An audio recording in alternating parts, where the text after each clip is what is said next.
ما مر على مسامعك تشوف جوش كاتبين لك اسم المؤلف مو شكل هذا المؤلف الفلاني، نهج البلاغه للامام كذا للامام، انه كتاب اليوم لاحد المفسرين، تفسير الامثل للشيخ ناصر مكارم الشيرازي، تفسير الميزان للسيد الطبطبائي. تجد شنو جوه اسم المؤلف مو. لكن تعال قل لي بالله عليك، واحد اليوم من عندنا تدبر في المجتمع القرآن اسم المؤلف منو؟ الله تبارك وتعالى. من المؤلف؟ لا عالم ولا مرجع ولا إنسان، اسم المؤلف جوا في القرآن منو؟ الله تبارك وتعالى. يعني هاي كلمات الله كاتبها، الله منزلها، شلون أنا أمر عليها مرور الكرام؟ لابد وأن أتدبر في معاني القرآن الكريم. أفلا يتدبرون القرآن أم على قلوب أقفالها؟ النعمة الثانية هي نعمة العقل. يقول الإمام المعصوم هذا العقل الإنسان إذا تغلب عقله على شهوته أصبح الإنسان أفضل من الملائكة، لكن إذا غريزة الإنسان تغلبت على عقل الإنسان يقول المعصوم سلام الله عليه، يقول أصبح الإنسان أدنى من البهيمية. يجل الله السابق. هذا العقل بك أثيب وبك أعاقب. شوف اليوم يعني ما نقدر احنا أنه كل الحكي نحكي. شوف اليوم البعض من الناس مو الكل حتى لا يصير واحد يزعل، تشوفه منو اللي يتحكم به؟ الغريزة مات لو عقله. تشوف الغريزة مات، أمواله فلوسه سيارته، أنه المنصب اللي داوم به ما يخلى عقله يتحكم به. هذا هو الإنسان. شنو الإنسان؟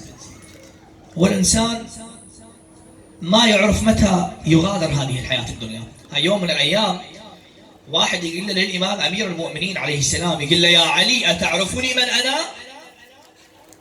إمام ما حاجة أمير المؤمنين صاحب خلق رفيع. ثم قال له مرة أخرى قال يا علي أتعرفني من أنا؟ التفت إليه الإمام أمير المؤمنين قال نعم أعرفك. قال له تعرفني منو أنا؟ قال له أنت الذي خرجت من موضع البول مرتين. أنت منو؟ خرجت من موضع النجاسة مرتين، من موضع البول، خرجت من صلب أبوك من رحم أمك. أنت شنو حتى تتكبر؟ أنت منو؟ أنت شايف هسه الميت ساعتين زمان إذا ما أخذت النجف وخليته بهاي الحفرة، تعرف هذا القطاع كله ينضرب فيروس لو لا من الريحة؟ تعرف لو ما تعرف؟ عندك معلومة؟ وإلا هسه سؤال يطرح نفسي، لماذا الميت يضعونه تحت التراب؟ ليش؟ هاي الكرة الأرضية تموت من الريحة، فيروس. خلي لك ميت هسه ساعتين لا تدفنه. شوف أشهد ما بالله هذا القطاع كله يضرب فيروس، كل القطاع من الريحة. شنو أنت منو؟ فكون الإنسان يتواضع. هذا العقل. النعمة الثانية هي العقل. الآية يطول المقام عن ذكرها، نمر عليها سريعا إن شاء الله. النعمة الثالثة التي أنعم الله تبارك وتعالى به على عباده نعمة الولاية، أنه جعلك من موالي أمير المؤمنين. هاي ما راح أشرح عليها النقطة، لأن بالختامية في نهاية الآية أنه موضوع الشاهد بهذه الآية. ننتقل. ولقد كرمنا بني آدم وحملناهم في البر والبحر. جعل الله تبارك وتعالى جميع المخلوقات بخدمتك يا ابن آدم. يقول وحملناهم في البر والبحر. هسه بالبحر في السفن، وبالبر بوقتنا الحالي سيارات وحديثة وطيارات. بزمن آل محمد هسه الدابة وهم كانت السفن. وحملناهم، باع يقول لك وحملناهم في البر والبحر، احنا بخدمتك. وذللناها لهم فمنها ركوبهم ومنها يأكلون. كل الأشياء المخلوقات خلقها الله تبارك وتعالى بخدمتك يا ابن آدم، وأنت مجرد شيء يريد من عندك الله. كل هاي المخلوقات خلاها بخدمتك ويريد من عندك شغلة واحدة.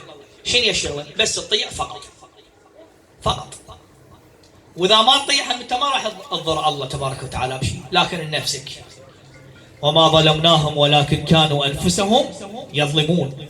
كل هاي المخلوقات خلاها بخدمتك في البر والبحر والطائرات، بس يريد من عندك شغلة واحدة أنك تطيع يا ابن آدم. زين. ورزقناهم من الطيبات.